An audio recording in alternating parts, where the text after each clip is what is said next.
Mesdames et messieurs, bonjour, bonsoir, ça dépend de l'heure à laquelle vous nous suivez. Bienvenue dans votre émission Le Miel du Soir. Alors, grande est notre joie de vous savoir une pluralité en train de nous suivre en ces bonasses de temps et que l'Éternel Dieu vous bénisse abondamment. Vous venez de nous prendre diffusion en cours. Nous, c'est le ministère international Camp de Refuge, micro en sigle, qui est dirigé par l'homme de Dieu, le révérend pasteur Emmanuel Batouambi, qui est déjà avec moi sous ces plateaux. Vous allez vous rappeler que dans nos émissions passées, l'homme de Dieu était en train d'expliquer l'huile d'onction et l'homme de Dieu a touché déjà la première composante de l'huile d'onction. Alors, sans perdre le temps, nous allons passer la parole à l'homme de Dieu. Shalom, pasteur, et bienvenue. Shalom, prophète, merci beaucoup. Nous bénissons le nom de l'Éternel. Que Dieu soit béni. La santé, ça va, pasteur? Oui, nous allons bien, le Seigneur nous soutient et la santé, ça va. La santé, ça va. L'église aussi se porte comme un pasteur. Le Seigneur bénit son œuvre et l'église se porte bien. Gloire au Seigneur. Amen. Alors, pasteur, autrefois, vous étiez en train de parler, si nous parlons le même langage, je crois, avec tous les téléspectateurs, téléspectatrices qui nous suivent de partout, vous étiez en train déjà d'attaquer la première composante et vous avez déjà parlé sur ça, mais nous avons resté avec une dette à ces gens-là de leur parler de la deuxième composante, pasteur. Mais il y a un téléspectateur qui était en train de me dire, il faut dire au pasteur qu'il puisse encore faire cette déclaration que l'huile d'olive n'est pas l'huile d'onction. Je fais ma part. Pasteur, vous avez la parole. Merci, prophète. L'huile d'olive n'est pas l'huile d'onction. Wow. Ça, nous le dirons chaque fois que nous serons en train de traiter ces sujets jusqu'à ce que nous les terminions. Amen. L'huile d'onction n'est pas l'huile d'olive et l'huile d'olive n'est pas l'huile d'onction. C'est ça, prophète. Okay. Alors, c'est pour cette raison vous allez comprendre que pour qu'on ait le son, on a besoin d'un baffle, on a besoin d'un micro et nous avons besoin d'un mixeur. Mais ça, c'est une autre thématique, pasteur. Non, pourquoi vous commencez par là, pasteur? Je commence par là parce que les baffles, ce n'est pas un micro et les micros, le micro n'est pas un baffle, les baffles n'est pas un mixeur, mais tout ça, quand on les met ensemble, ça nous donne un son. Wow. Alors, nous ne dirons pas que pour avoir le son, il faut seulement un baffle. Non, le baffle à lui-même ne nous donnera pas le son. Parce que le son, c'est l'ensemble d'autant d'instruments qu'on met ensemble pour donner le son. Vous voyez, nous avons besoin d'un baffle, comme je venais de le dire. Nous avons besoin d'un mixeur. Nous avons besoin d'un micro. Nous avons besoin des câbles. Vous voyez, prophète. Aussi même d'une personne qui doit vraiment parler. Voilà, la voix maintenant qui doit entrer pour donner le son. Wow, wow, wow. C'est en principe ça. Je prends cet exemple terre à terre pour montrer que pour avoir l'huile d'onction, nous avons besoin d'autant de choses et une de ces choses ne remplace pas l'huile d'onction. C'est ça, prophète. Alors, nous étions en train de parler de composantes. Nous avons parlé de la myrrhe. La myrrhe, c'est aussi l'huile. L'huile de myrrhe, la Bible parle de l'huile de myrrhe. Nous avons parlé de l'huile de myrrhe comme étant la première composante dans l'huile, au fait, pour obtenir l'huile d'onction. Mais pourquoi est-ce que nous sommes en train d'analyser maintenant élément par élément ou bien produit par produit? C'est là que je voudrais que les gens puissent me comprendre. Nous sommes en train de parler de chaque chose pour montrer l'utilité et l'importance, prophète, de l'huile d'onction. Parce que prendre un élément pour l'huile d'onction, c'est une erreur. Tout simplement parce que chacune de ces composantes joue un rôle et dans la Bible, chacune de ces composantes a un rôle à jouer et l'enlever dans la composition de l'huile d'onction, c'est déjà créer un problème. C'est pourquoi en parlant de l'huile de myrrhe, nous avons dit que l'huile de myrrhe était utilisée par la reine Esther.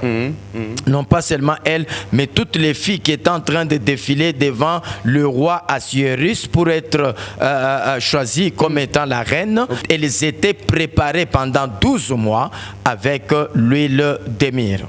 en fait 6 mois avec l'huile de myrrhe, et il y avait aussi d'autres produits, les aromates ainsi que le parfum. Je crois que bientôt nous y arrivons pour soutirer quelque chose qui nous sera utile. Voilà. Alors, la Bible a utilisé en Jean chapitre 19, prophète, je crois le verset 39, la Bible a utilisé l'huile de myrrhe pour embaumer le corps de Jésus. Wow. Et nous savons que le corps de Jésus, c'est l'Église.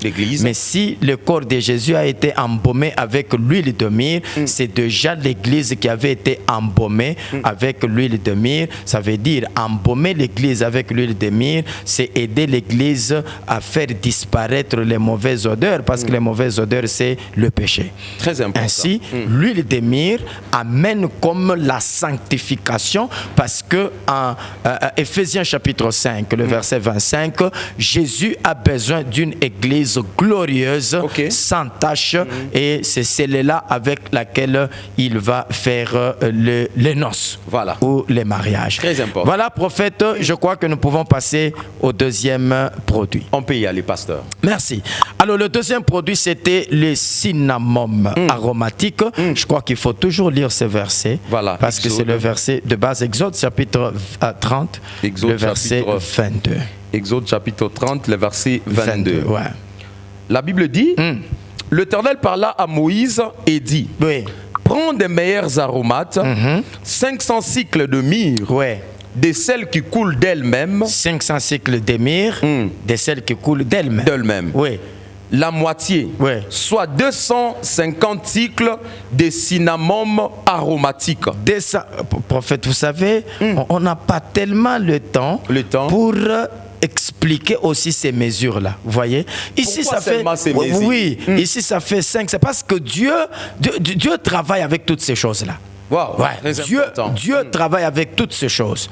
C'est pas pour rien. Dans la Bible, il y a des choses qu'on ne néglige, il y a des chiffres qu'on ne néglige pas. Vous voyez, prophète. Donc ici, on a besoin de 250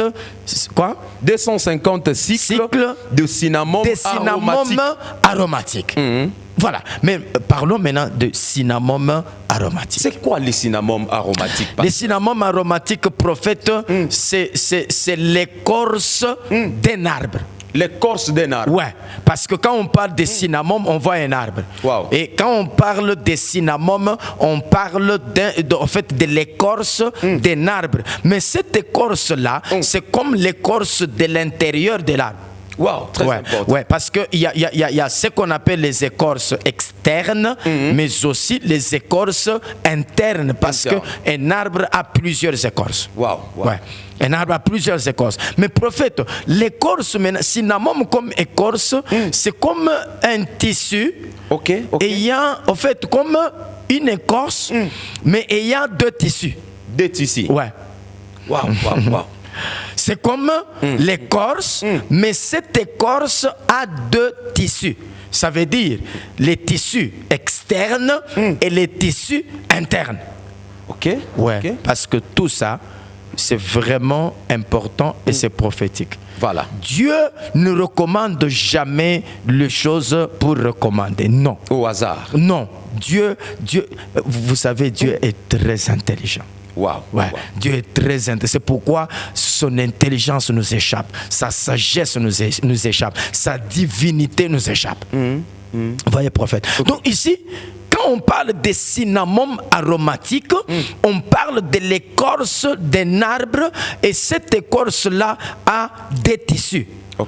Un tissu externe et un tissu interne. Mais pourquoi ça? Pourquoi ça? C'est ça les problèmes. Parce que des tissus là, de l'écorce là, on doit aussi mettre ça dans l'huile, et puis on appelle ça l'huile d'onction. Oui, prophète. Mais pasteur. Oui, prophète. Mais pasteur. C'est pourquoi aujourd'hui, lorsque vous achetez certaines huiles, il y a parfois dans certains supermarchés, il y a certaines bouteilles plutôt d'huile d'olive que vous achetez. Vous trouvez qu'à l'intérieur, il y a parfois même des noix. Vous trouvez qu'à l'intérieur, il y a parfois même des racines. Ce sont les racines. Mais je me demande qu'est-ce que l'huile d'olive vous a fait, pasteur? Mais c'est quoi votre problème avec l'huile d'olive, pasteur? Prophète, est-ce que j'ai dit que j'étais contre l'huile d'olive? Non, Est-ce que vous ne savez pas que j'utilise aussi l'huile d'olive? Mais je ne l'utilise pas. Mais les pasteurs utilisent aussi l'huile d'olive. Oui. Mais gloire au Seigneur. Est-ce que je ne suis pas contre l'huile d'olive, prophète? J'ai pas dit ça aussi. Mais non je plus. ne suis pas non plus obligé d'utiliser seulement l'huile d'olive. C'est ça le problème. C'est là où il y a le problème. Non, c'est ça le problème. Parce que je dis, quand prophète, pasteur, nous avons lu ici un verset. Ok. Prenez Jacques chapitre 5. Jacques chapitre 5. Ok. Nous sommes là. Le verset 5, peut-être on peut commencer par là. Le verset 5, la Bible dit, Oui. vous avez vécu sur la terre. Oui. Dans le volupté. Vous êtes dans Jacques, j'espère. Oui, c'est Jacques. Vous lisez le chapitre 5. Oui, chapitre 5, c'est le dernier chapitre. Ah, c'est le dernier chapitre. Oui, oui. Très bien. Très bien. Ok. Allez-y. Prenez carrément le verset 14 pour gagner le temps. Le verset 14, Ouais. la Bible dit, quelqu'un parmi vous est-il malade, Oui. qu'il appelle les anciens de l'église, Ok. et que les anciens prient pour lui, Oui. en l'oignant d'huile au nom du Seigneur. Ok. Prophète, quelqu'un parmi vous est-il malade? Ok. Qu'il appelle les anciens De l'église. de l'église, qu'il prie pour lui ou sur lui en l'éloignant d'huile. Ok. Est-ce qu'on a dit l'huile d'olive? Mais telle devait être déjà ma question, pasteur. Mais prophète, est-ce que quand vous lisez l'apôtre Jacques là, il a dit qu'il faut les malades là, il faut les oindre avec l'huile d'olive. C'est ça qu'on a dit. On n'a pas spécifié. Non, mais plus, on n'a pas spécifié. Donc on peut utiliser même l'huile d'olive. On peut utiliser aussi l'huile de palme. Mais pourquoi pas? Pourquoi pas? On peut utiliser aussi l'huile de palme parce que c'est l'huile. Est-ce qu'il n'y a que l'huile d'olive dans la vie? Waouh. Mais on peut quand même utiliser l'huile d'olive puisque ça fait au moins partie des composants. Est-ce que vous savez de l'huile d'onction? Comment? On peut utiliser l'huile d'olive parce que ça fait partie des composantes de l'huile d'onction. Ah, ça fait partie des composantes de l'huile d'onction. Ah, donc tout ce que vous savez trouver facilement, c'est l'huile d'onction. Mais autrefois, vous êtes en train de dire sur la terre, il n'y a pas l'huile d'onction, pasteur. Mais il y en a, prophète, sur la terre ici, aujourd'hui, vous achetez l'huile d'olive d'onction où? Vous allez en Israël. Oui, en Israël. Où vous trouvez l'huile d'onction. Il y a des hommes de Dieu qui sont en train de prendre des avions. Ils voyagent afin d'aller chercher. Ok, maintenant quand ils voyagent. L'huile d'Esther. Oui, très bien. Là, vous parlez de l'huile d'Esther. C'est moi qui vous prête ces mots-là. Non. Quand vous parlez maintenant de l'huile d'Esther. L'huile d'Esther dans la Bible. Mais l'huile d'Esther, c'est l'huile de myrrhe. L'huile de myrrhe. Ah oui. Donc il faut qu'il change. Au lieu de l'huile d'olive, il parte acheter l'huile de myrrhe. L'huile de myrrhe. Mais parce que l'huile d'Esther. C'est ça qu'on a utilisé pour Esther. Mais quand vous lisez Esther chapitre 2, le verset 12, vous trouvez que l'huile qu'on a utilisée pour Esther, c'était l'huile de myrrhe. C'est cette écriture qu'on avait lue autrefois. Voilà. C'était l'huile de myrrhe, prophète. L'huile de myrrhe. Prophète, est-ce qu'on peut évoluer? Ok, pasteur, on peut évoluer. Merci, prophète. Parce que, au fait, le problème, c'est quoi? Nous ne sommes pas contre ces choses. Très important. Nous ne contredisons pas, mais nous communiquons la connaissance. Amen. Il y a deux choses que nous utilisons par, comment dire, par ignorance. Par ignorance. On peut dire ça comme ça. Par ignorance, prophète. Nous utilisons ça par ignorance. Moi, je dis ceci. Est-ce que, prophète, vous savez que même en étant chrétien, il faut être intelligent? Oui, mais écoutez, la Bible n'est pas seulement un problème du Saint-Esprit. Mais il y a un verset qui dit dans la Bible, vous n'avez pas besoin d'être enseigné. L'Esprit de Dieu vous enseignera toutes choses. Ah, l'Esprit de Dieu vous enseignera toutes choses. Oh, c'est ça. Ah, ok.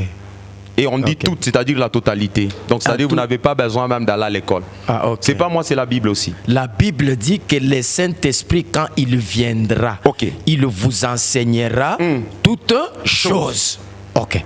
Prophète, pasteur, le Saint-Esprit t'a appris à prendre le gobelet et à boire de l'eau. Non, non. Le Saint-Esprit t'a dit que s'il faut fermer les lacets des chaussures, il faut faire comme ça. Toutes ces questions, pasteur, seulement pour moi. Prophète, le Saint-Esprit t'a appris à tenir les micros comme tu les tiens là. Prophète, le Saint-Esprit t'a appris à rire comme tu ris là. Prophète, il faut Donc ça aussi c'est un songe. Mais maintenant, quelle est l'importance? La Bible insiste que celui qui manque l'intelligence fasse quoi? Demande de l'intelligence. À qui? À Dieu. À Dieu. Pourquoi? Pourquoi, prophète? Est-ce que vous savez, prophète, aujourd'hui, il y a des hommes de Dieu qui ne sont pas allés à l'école. Ça les poursuit. Ah bon? Oui, ça les poursuit.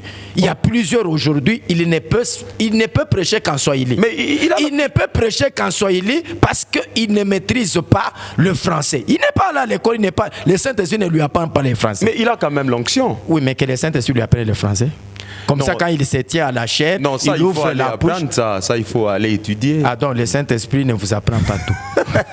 D'accord, pasteur. Retournons à ce que vous étiez en train de J'étais en train de dire, prophète, quand nous disons ces choses, c'est pour aider les gens à comprendre qu'il y a des choses que nous pouvons faire par le Saint-Esprit, mais il y a aussi des choses que nous faisons par la connaissance. La Bible dit, celui qui rejette la connaissance, Dieu le rejette. Amen, amen. Ça, j'ai dit amen. Voilà. Celui qui rejette la connaissance, Dieu le rejette. Et la fois passée, je dis, tu ne peux pas adorer si tu n'as pas la connaissance. Hérode n'est pas allé adorer Jésus. Non, il devait dire hommage. Vous, comme vous avez déjà l'information, allez adorer. Prenez encore des informations. Venez me donner pour que j'aille aussi adorer. Très important. Et Jésus a dit, vous adorez ce que vous ne connaissez pas. Donc la connaissance est très importante, prophète. Alors c'est pour cette raison, écoutez, prophète, aujourd'hui, n'est-ce pas, nous prenons l'huile d'olive. J'insisterai toujours sur ça. Nous prenons l'huile d'olive, nous faisons boire aux gens. Oui, ça c'est ça. En tout cas, même sous les réseaux sociaux. Mais est-ce que vous savez que je peux prier pour l'huile de palme? Vous voyez. Pourquoi seulement l'huile de palme aussi, pasteur?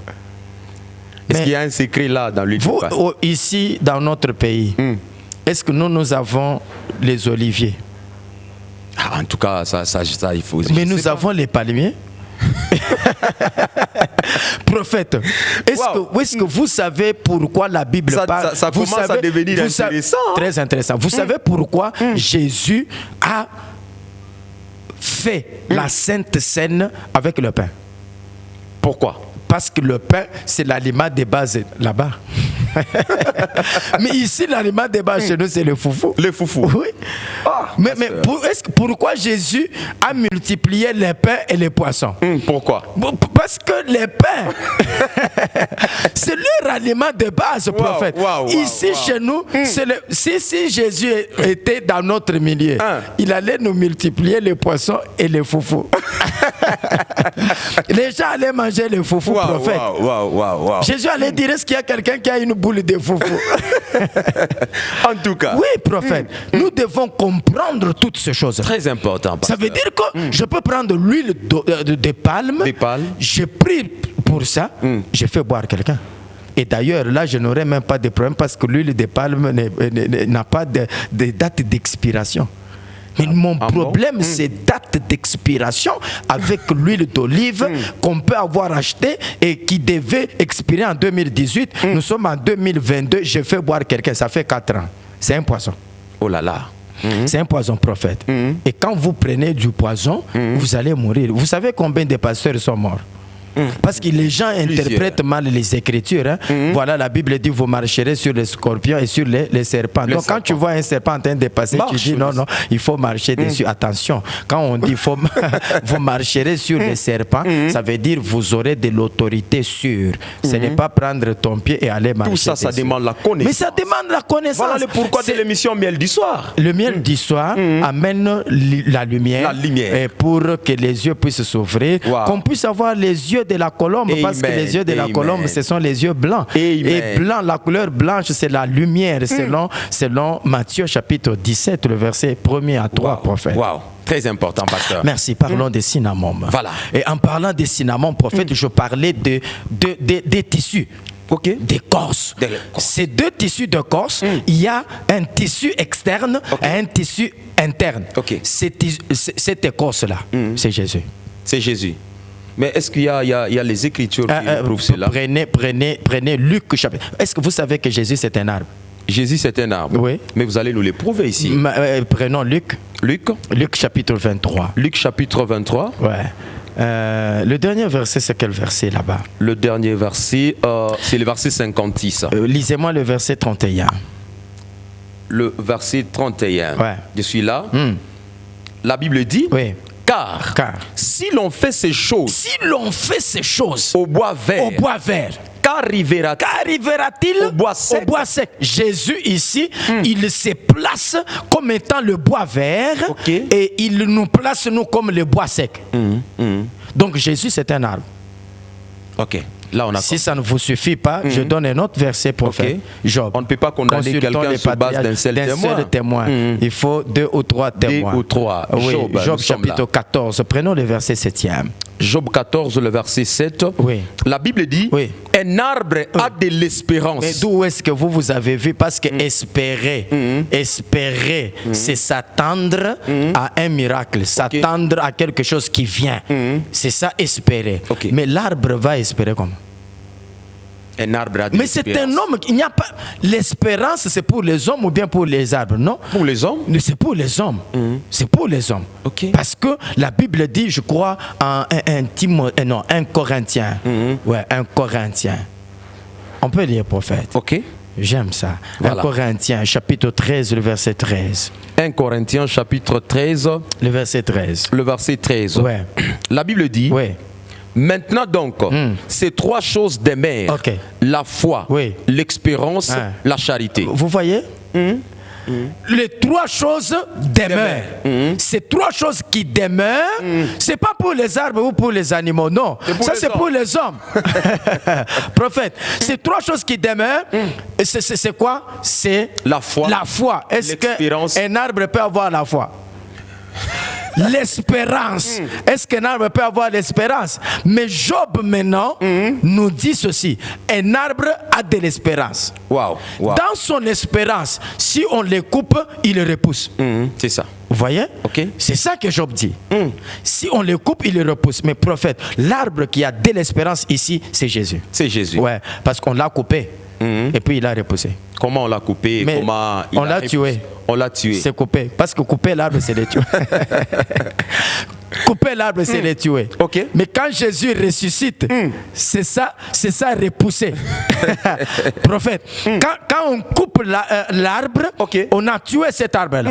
Vous voyez, prophète? Donc Jésus, quand on l'a tué, c'était un arbre qu'on avait coupé. Mais maintenant, quand Jésus ressuscite, c'est l'arbre qui repousse. Ah, donc Jésus, c'est un arbre. C'est un arbre. Et Jésus, comme étant un arbre, prophète, l'écorce là. Ici, je parle des 2 tissus, les tissus externes et les tissus internes. Oui, c'est Jésus. Parce que Jésus a 2 natures. Avance, pasteur. Jésus a 2 natures, prophète. Nous pouvons les lire. Prenons Philippiens chapitre 2. Philippiens chapitre 2, le verset 6. Philippiens chapitre 2. Oui, le verset 6. Le verset 6. La Bible dit, lesquels existants en forme de Dieu. Alors, pour bien comprendre, rentrons au verset 5. Le verset 5. Ayez en vous les sentiments. Ayez en vous les sentiments. Qui étaient en Jésus-Christ. Donc, on parle de Jésus, hein? Merci. Les sentiments qui étaient en Jésus. Lequel? C'est Jésus là. Lesquels veut dire Jésus. Voilà. Lesquels existant en forme de Dieu. Il existe en forme de Dieu. N'a point regardé comme une proie à arracher d'être égal avec Dieu. Et puis? Mais il s'est dépouillé lui-même en prenant une forme de serviteur. Un serviteur, c'est un homme. C'est un homme, oui. Ça fait combien de formes là-bas? 2 formes. 2 formes. La première forme? La forme de Dieu. La deuxième forme? La forme d'un serviteur. C'est Dieu. C'est l'homme. C'est l'homme. Donc Jésus, comme étant cinnamome. Jésus comme cinnamome aromatique, il a 2 natures. C'est ça les 2 tissus. C'est ça les 2 tissus. C'est ça les 2 tissus comme étant cinnamome aromatique. Wonderful. Prophète, pour expliquer ces choses, il faut le Saint-Esprit. Le Saint-Esprit. Il faut le Saint-Esprit. C'est ça même l'onction. c'est voilà. C'est ça même l'onction, prophète. Ça ne suffit pas qu'on puisse vous mouiller avec... Non, on peut prendre tout un seau d'huile, on met sur vous. On le met même dans une corne. Si le Saint-Esprit n'est pas là, ça ne fera rien. Oh là là. Ça ne fera rien, prophète. Et j'ai dit que tout ce que nous faisons, nous, prophète, on peut consacrer quelqu'un aujourd'hui sans utiliser l'huile, mais Dieu travaille avec cette personne. Gloire au Seigneur. Gloire au Seigneur. Gloire au Seigneur. On n'est pas obligé d'utiliser seulement, de faire des rites consonnes. Non. Non. Non, prophète. C'est pour cette raison, quand on parle de Jésus comme étant cinnamome aromatique, il a deux natures. Il a deux natures, prophète. Jésus a deux natures comme étant... comme étant cinnamome aromatique. C'est pour cette raison que j'ai dit que, prophète, est-ce que vous savez que le Saint-Esprit c'est Jésus? Le Saint-Esprit c'est Jésus. Oui. Oh. Mais prophète. Mais cette information, pasteur, cette déclaration, vous ne voyez pas qu'elle est forte vraiment? Elle est forte. Oui. Non, mais écoutez, vous savez une chose. Dieu était là avec le peuple. Alors, il se retire, il envoie Jésus. Jésus prend la place de Dieu. Quand Jésus part, il dit voilà, je ne vous laisse pas. Je vous enverrai. Je vous enverrai. Le Saint qui sera votre consolateur. Parce que c'est lui qui était le consolateur. Quand lui part, il laisse son remplaçant. Il laisse son remplaçant. Vous voyez, c'est pour cette raison, le Saint-Esprit, c'est un homme. Le Saint-Esprit n'est pas une chose, une force comme les autres croient. Non, attention, le Saint-Esprit est Dieu. Amen. Mais Jean chapitre 4, je crois le verset 24, prophète, la Bible dit que Dieu est esprit. Amen. Amen. Dieu est esprit. Quel esprit? Donc c'est le Saint-Esprit. Prophète, pasteur, est-ce qu'on peut parcourir le pays de Canaan? On peut lire la Bible.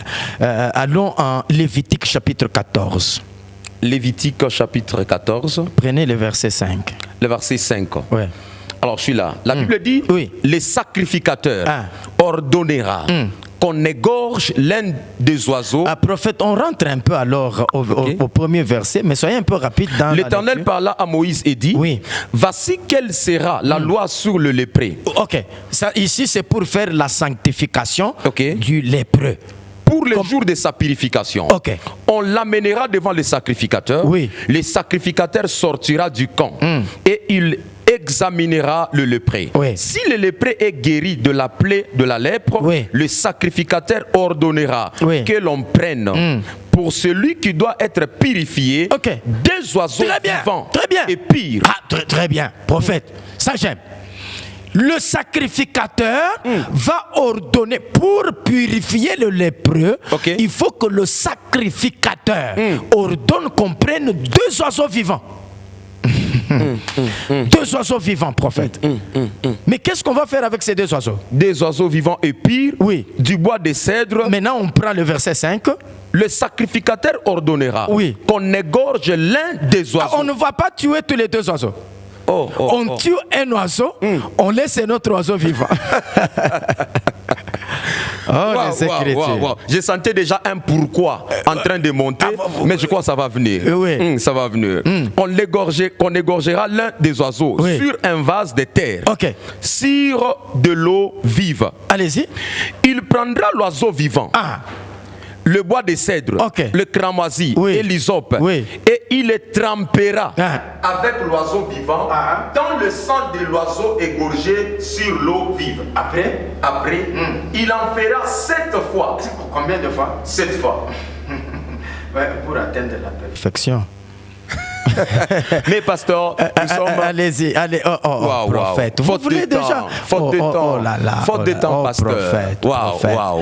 Mesdames et messieurs, vous avez compris. Il fallait qu'on parle de ces deux oiseaux. Pourquoi un oiseau doit rester vivant? Pourquoi un oiseau doit mourir? On aura le temps, pasteur. On aura le temps. Et puis on va prendre l'oiseau vivant là. On va les lâcher. En tout cas, gardez ça pour nous. On va revenir sur ça. Mesdames et messieurs, vous avez compris. Les pasteurs, en tout cas, je sens la Bible en train d'être expliquée sous ces plateaux. Alors c'est une bénédiction pour nous. N'hésitez pas à décrire à cet homme de Dieu sur les 2 numéros affichés au bas de vos petits écrans. Alors pour ceux-là qui nous suivent via Internet, tapez sur YouTube Ministère International Camp de Refuge, téléchargez, likez, aimez toutes ces prédications qui sont en train de nous accorder la connaissance, car il est écrit, c'est du peuple qui connaîtront leur Dieu, agiront avec fermeté. Je crois que c'est par ici. Il n'a pas encore parlé, il n'a pas encore dit son dernier mot sur le cinnamome aromatique, mais prochainement, l'homme de Dieu va parler. D'ici là, portez-vous bien chez vous. Ciao et à la prochaine.